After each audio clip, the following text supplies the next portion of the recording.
आज की इस वीडियो से अगर कोई एक जन भी इंस्पायर होता है तो मैं सोचूंगा कि मैंने कोई अच्छा काम किया है। हालांकि आज की वीडियो में मैं बात करूंगा वैक्सीनेशन के ऊपर, जो वैक्सीनेशन ड्राइव हमारे इंडिया में चल रहा है उसी के ऊपर मैं बात करूंगा और कोशिश करूंगा कि इस वीडियो के थ्रू आपके जो भी डाउट्स हैं वैक्सीनेशन को लेके, जो भी क्वेरीज है, कंफ्यूजन है, सब इस वीडियो से दूर हो जाए। तो बिना किसी देरी के लेट्स बिगिन।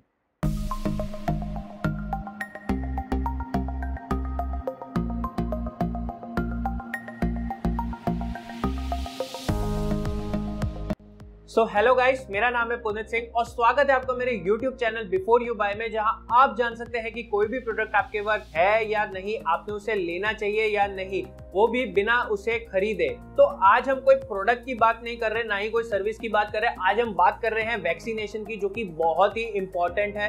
अब वैक्सीनेशन के ऊपर बात करने से पहले एक चीज के ऊपर मैं आपसे डिस्कशन करना चाहूंगा कि भाई वैक्सीन तो मतलब लग रहा है कि खतरनाक है, इससे ये हो जाएगा वो हो जाएगा, मेल्स में इनफर्टिलिटी आ सकती है, फीमेल्स अगर पीरियड में हो तो उनको नहीं लेना चाहिए, उनके मेंस्ट्रुअल साइकिल पे अफेक्ट करेगा और न जाने क्या क्या साइड इफेक्ट सुनने को मिल रहे हैं। मतलब वैक्सीन इज टोटली अनसेफ, है ना।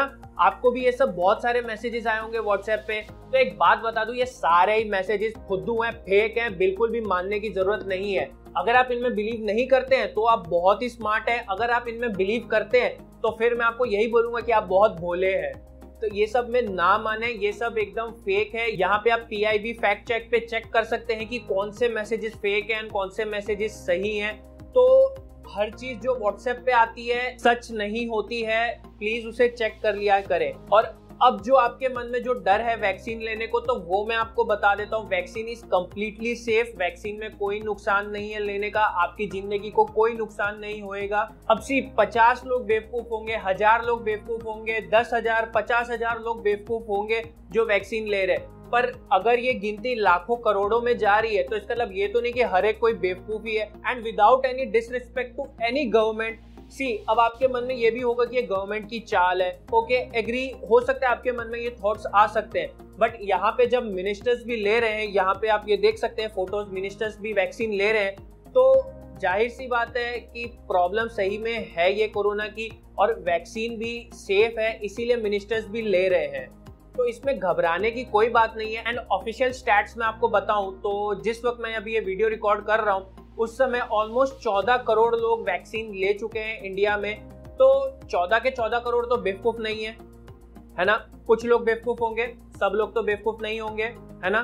तो घबराने की बिल्कुल कोई बात नहीं है, आप बेशक बिंदास वैक्सीन लें। तो चलिए अब आगे बढ़ते हैं, जानते हैं वैक्सीन के बारे में। एंड आई होप अभी तक आप कन्विंस हो गए होंगे वैक्सीन लेने के लिए, एंड कन्विंस हो ही गए हैं तो इधर ये चैनल भी सब्सक्राइब कर दीजिए मेरा। आई होप उसके लिए कन्विंस करने की जरूरत ना पड़े। तो चलिए आगे बढ़ते हैं, जानते हैं वैक्सीन के बारे में।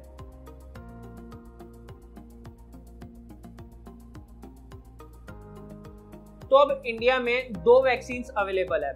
फर्स्ट कोवैक्सीन, जो कि हैदराबाद बेस्ड भारत बायोटेक ने ICMR Indian council of medical research और NIV national institute of virology के साथ मिलकर ये बनाई है। और दूसरी वैक्सीन कोविशील्ड ऑक्सफोर्ड एस्ट्राजेनेका ने डेवलप की है। और आप इन्हें जानते होंगे, आधार पूनावाला को अभी बहुत ही फेमस हुए हैं, ये CEO हैं सीरम इंस्टीट्यूट ऑफ इंडिया के। तो यहीं पे ये सेकंड कोविशील्ड मैन्युफैक्चर की जा रही है। अभी एक तीसरी वैक्सीन भी है रशिया की, स्पुतनिक जो भी उसको प्रोनाउंस करते हैं, वो भी अभी अवेलेबल होने के न्यूज आ रही है। अब कब होगी पता नहीं, बट एज ऑफ नाउ अभी ये 2 वैक्सीन है, कोवैक्सीन और कोविशील्ड। ये 2 वैक्सीन में से आप कोई एक वैक्सीन ले सकते हैं।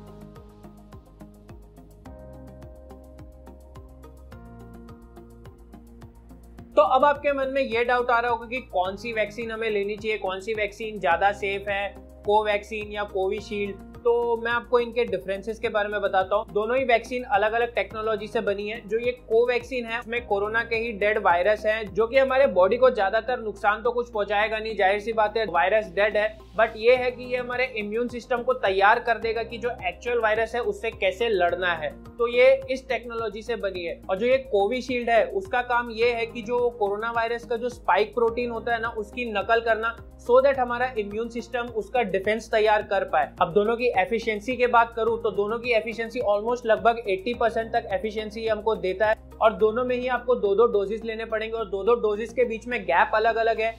कोवैक्सीन में आपको 4 से 6 हफ्ते का गैप लेना पड़ेगा और ये कोविशील्ड में 4 से 8 हफ्ते का गैप लेना पड़ेगा। तो अब कंक्लूजन में यही कह सकते हैं कि दोनों ही वैक्सीन अच्छी हैं, दोनों ही वैक्सीन एफिशिएंट है, दोनों ही वैक्सीन आपको कोरोना वायरस से बचा के रखेगी। बस यही है कि आपको जो भी वैक्सीन मिल रही हो चुप करके वो ले ले, ज्यादा डिमांड ना करे कि नहीं मुझे ये वैक्सीन चाहिए वो वैक्सीन चाहिए, बिकॉज वैक्सीन मिलना भी बहुत मुश्किल है। लोग रजिस्टर तो कर लेते हैं पर इजीली स्लॉट ही नहीं मिलते। अभी आगे बताता हूँ मैं आपको क्या क्या प्रॉब्लम्स फेस करनी पड़ती है, तो खुशनसीब समझिए अगर आपको वैक्सीन मिल रही है तो।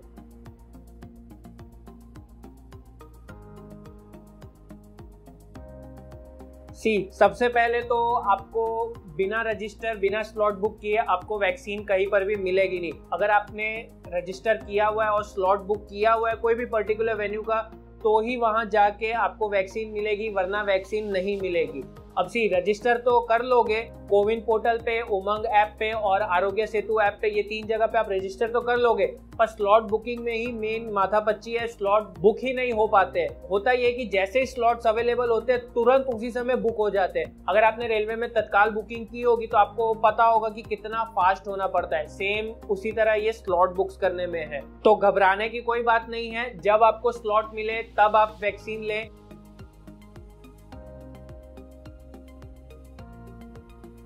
तो अब आपको ये लग रहा होगा कि मैं कब से वैक्सीन पे इतना कुछ बोले जा रहा हूँ, इतना कुछ ज्ञान दिए जा रहा हूँ, तो आपको ये सवाल उठ रहा होगा कि क्या मैंने वैक्सीन ली भी है या नहीं। तो आपके सवाल का मैं जवाब दे देता हूँ, जी हाँ मैंने वैक्सीन ली है। जैसा कि आप थंबनेल देखे होंगे ये वीडियो का, मैंने जहाँ वैक्सीन ली वहाँ मैंने फोटो भी खिंचाई थी पोज मार के, और यहाँ पे मैं फोटो लगा देता हूँ जो मैं वैक्सीन ले रहा था, और यहाँ पे मैं अपने सर्टिफिकेट की भी लगा देता हूँ। और मैंने जो वैक्सीन ली है वो कोविशील्ड की ली है, तो मैं आपसे भी अनुरोध करूंगा कि आप भी वैक्सीन ले। और रहा सवाल साइड इफेक्ट्स का, तो मैंने ये वैक्सीन 6 मई को ली थी और 6 मई और 7 मई को मैंने कंप्लीट रेस्ट किया है। हालांकि मुझे जरूरत महसूस नहीं हुई, बट मम्मी पापा मानते कहाँ हैं, जबरदस्ती मुझे रेस्ट कराया गया तो रेस्ट मुझे करना पड़ा। हालांकि साइड इफेक्ट मुझे ज्यादा कुछ नहीं हुए, बस मुझे जहाँ पे ये इधर वैक्सीन लगी थी वहां पे हल्का सा रेडनेस था और हल्का सा दर्द था 7 मई को, बस उससे ज्यादा और कुछ नहीं हुआ। हालांकि जो कॉमन साइड इफेक्ट्स हैं वो बुखार है, सर दर्द है, चक्कर वक्कर आ सकते हैं, एब्डोमिनल पेन है, बस ये सब है साइड इफेक्ट, ज्यादा कुछ नहीं है। अब ऐसा नहीं है कि ये साइड इफेक्ट्स आपको होंगे ही होंगे, ऐसा भी हो सकता है कि साइड इफेक्ट्स कुछ साइड इफेक्ट्स आपको आए और ऐसा भी हो सकता है कि कोई भी साइड इफेक्ट ना आए। तो ये साइड इफेक्ट भी आना इज अ साइन कि आपकी बॉडी वो डिफेंस मैकेनिज्म तैयार कर रही है, तो उसमें भी घबराने की कोई बात नहीं है। बस फिर इसी उम्मीद के साथ आपसे विदा लेता हूं कि मेरे नेक्स्ट वीडियो तक आप या तो वैक्सीन लगवा चुके हो या फिर आपने स्लॉट बुक कर लिया हो। बाकी अगर स्टिल अभी भी कोई डाउट या क्वेरी हो, कमेंट सेक्शन है ही, प्लीज मुझे वहां पे बताइए, मैं आपकी जरूर डाउट्स क्लियर करने की कोशिश करूंगा। बाकी वीडियो आपको अच्छा लगा तो उसे लाइक करना ना भूले, अपने दोस्तों के साथ शेयर करना ना भूले और चैनल भी सब्सक्राइब करना ना भूले। बाकी चलिए फिर मिलते हैं फिर आपसे नेक्स्ट वीडियो में किसी और प्रोडक्ट या सर्विस के बारे में बात करते हुए। Till then good bye and take care.